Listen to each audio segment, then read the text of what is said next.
Olá, meu nome é Israel Montezuma Oliveira, sou professor substituto aqui na UFPR Litoral, no curso de licenciatura em Educação Física. Estamos aqui hoje com o módulo de Educação Física, Escolar e Meio Ambiente, no período especial para as atividades remotas. Então hoje nós temos a nossa primeira videoaula com a temática do meio ambiente e cidadania.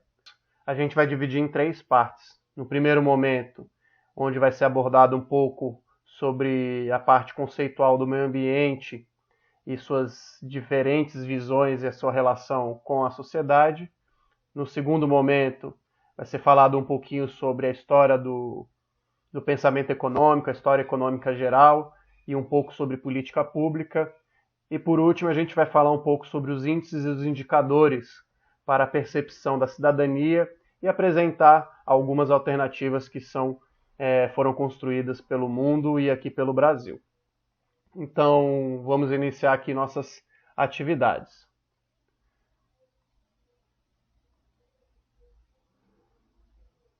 Primeiro, me apresentar aqui rapidamente. Eu sou graduado em Economia pela Universidade Federal de Santa Catarina e sou graduado também em Educação Física pela Univille. Tenho mestrado na Geografia em Desenvolvimento Regional Urbano também pela UFSC. Sou professor de formação e há muitos anos eu trabalho Educação, Esporte e Cultura. Atualmente eu estou na UFPR Litoral e no CMEI 4 de Março. Então eu estou como professor substituto na UFPR Litoral e como professor efetivo em Matinhos, ali no CMEI 4 de Março, como professor de Educação Física também. O primeiro conceito que a gente precisa começar a trabalhar é o meio ambiente, né? O que é o meio ambiente? Então a gente pode observar que existem muitas palavras que são próximas, né? O espaço, a natureza, o ambiente, a ecologia, aquilo que envolve. Então a gente tem algumas terminologias que são próximas, são semelhantes, mas dependendo da disciplina e da ciência que ela é estudada, ela tem suas peculiaridades.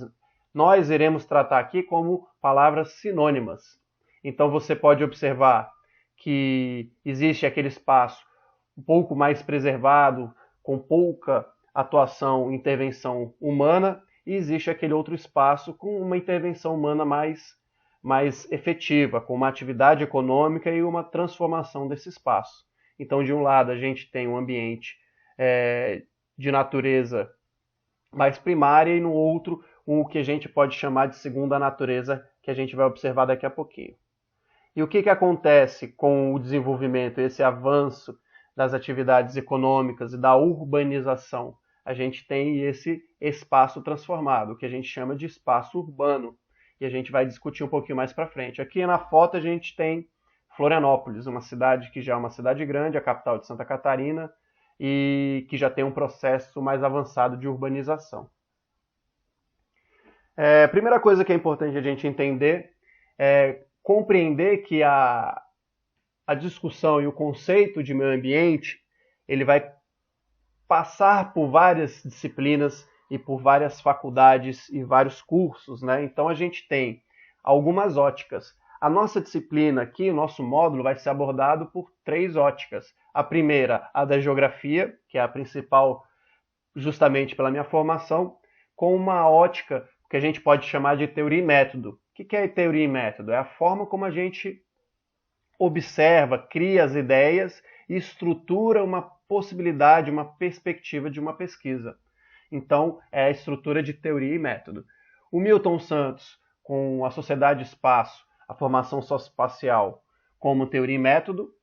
Depois a gente tem aqui o direito ambiental com Paulo de Afonso Leme Machado, também traz uma ótica do direito a partir da perspectiva da sociedade e da sua jurisdição. E também, mais para frente, a gente vai ver um pouquinho sobre o conceito da ecologia, né, com a Carta da Terra, disponível ali no site do Ministério do Meio Ambiente, e o CAPRA, com a alfabetização ecológica. Então, ali, principalmente na parte da educação, a gente vai falar bastante sobre essas relações ecológicas. Então, inicialmente, a gente vai trazer, hoje, o objetivo é trazer essa perspectiva da geografia. Como que a geografia humana, ela observa e estuda o espaço, né? Como é que ele entende essa natureza? Então a gente tem um conceito primordial que é da natureza, que é aquilo que a gente já observou, que são sinônimos de espaço, de meio ambiente. Então a gente tem a natureza, esse sistema mais complexo.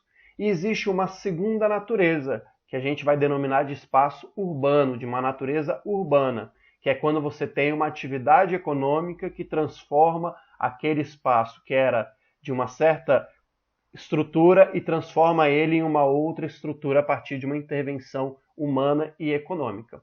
Então gera essa organização espacial. Para a gente entender um pouquinho melhor sobre essa teoria e método da formação socioespacial, precisa compreender então que a organização espacial ela é resultado de relações econômicas, políticas, sociais e culturais. Então Milton Santos sistematiza isso para a gente. Eu inseri aqui o termo jurídicas também, que foi algo que eu entendi e que eu aprendi com a minha formação acadêmica e intelectual. Então, a gente também vai abordar um pouco a questão jurídica.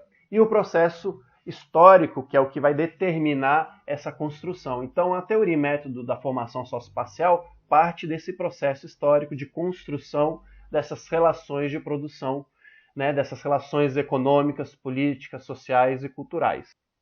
Alguns conceitos básicos que a gente precisa entender para compreender essa temática. Primeiro, a economia. O que é economia? O primeiro aspecto que a gente precisa entender da palavra economia e da terminologia da palavra economia é que ela é derivada desse termo grego, oikos, que significava essa unidade domiciliar produtiva. Era uma unidade onde as pessoas moravam e produziam algo para sua subsistência ou para o própria trocas e comercializações. Essa palavra ela também dá origem para o termo ecologia, então que significa essa construção das relações domésticas. E com o tempo ela foi se transformando. Aonde você pode observar essas terminologias? No Aristóteles, em A Política, ele começa discutindo essa relação, que parte da oikos e depois para a polis, que é a formação da cidade. Então aqui uma foto que eu tirei ali da internet, a fonte está ali citada ao lado, onde a gente tem o início desse pensamento do que é a economia, que deriva dessa palavra oikos. Então a gente tem as ruínas, né, ao centro, e em volta o processo mais moderno de urbanização. Então a oikos era essa unidade familiar produtiva, que teve esse modelo vindo da Grécia Antiga. Um outro aspecto que é importante a gente entender é que a palavra economia ela é uma ciência. Ela é uma ciência social aplicada, que tem como objeto de estudo as relações de produção. Você pode pegar em qualquer livro de fundamentos de economia, de introdução à economia, que lá vai se falar relações de consumo, de distribuição, relações de comércio. Então, a gente sintetiza a palavra relações de produção nessa perspectiva entre produção, distribuição, consumo e resíduos, né? E as relações de trabalho, as relações financeiras envolvidas nesses processos. E por fim, para terminar a compreensão da palavra economia, né, do conceito economia, a gente tem a própria gestão desses recursos. Então, quando você fala em economia, a gente tem que entender que a economia é o quê? Essa gestão desses diferentes recursos, sejam eles naturais, humanos, financeiros, materiais, entre outros. Então, como gerir isso? Né? Então, esse é o conceito da palavra economia, que vem do próprio termo antigo da Grécia, que é o sujeito oikonomikon, é o sujeito produtivo, é as relações de produção envolvidas nisso. Então, o ato de você gerir isso, você está fazendo uma atividade econômica. Outro conceito que é importante é o conceito do modo de produção. O modo de produção é essa forma de organização socioprodutiva. A gente tem, historicamente no mundo, tivemos alguns exemplos. O escravismo, o feudalismo, um comunismo primitivo aqui na América Latina. Então a gente tem algumas relações. Hoje a gente vive no modo de produção capitalista. O que é o capitalismo, né? O capitalismo, ele é um sistema muito complexo. O capitalismo é um processo histórico complexo. Então, aqui a gente tenta sintetizar o máximo possível, mas compreendendo que para entender o capitalismo a gente precisa ter uma perspectiva muito mais ampla. Então, o primeiro aspecto que é importante é entender que o capitalismo é um sistema econômico, né, que tem uma estrutura política, uma estrutura jurídica, relações sociais, relações culturais. Então, ele é um sistema econômico que permite a construção dessas relações de produção, que vem produzir bens e serviços para a satisfação das necessidades da sociedade e do indivíduo. O capitalismo também é a garantia da propriedade privada, né? Então, antes a gente tinha, por exemplo, o império. O império você tem a propriedade do rei, você tem algumas concessões. O capitalismo hoje já permite o direito, né, da propriedade privada. Então, isso é uma característica importante do capitalismo. O trabalho assalariado é outro aspecto muito importante de entender o capitalismo, porque ele é um trabalho, a partir desse trabalho salariado, você cria as demandas locais, você cria um comércio mais ativo. Então, o trabalho assalariado traz uma característica importante para o sistema. E o processo histórico que separou os trabalhadores do meio de produção. Até alguns períodos antigamente, os trabalhadores tinham uma plena capacidade, tinham propriedade, de certa forma, dos seus meios, das suas ferramentas.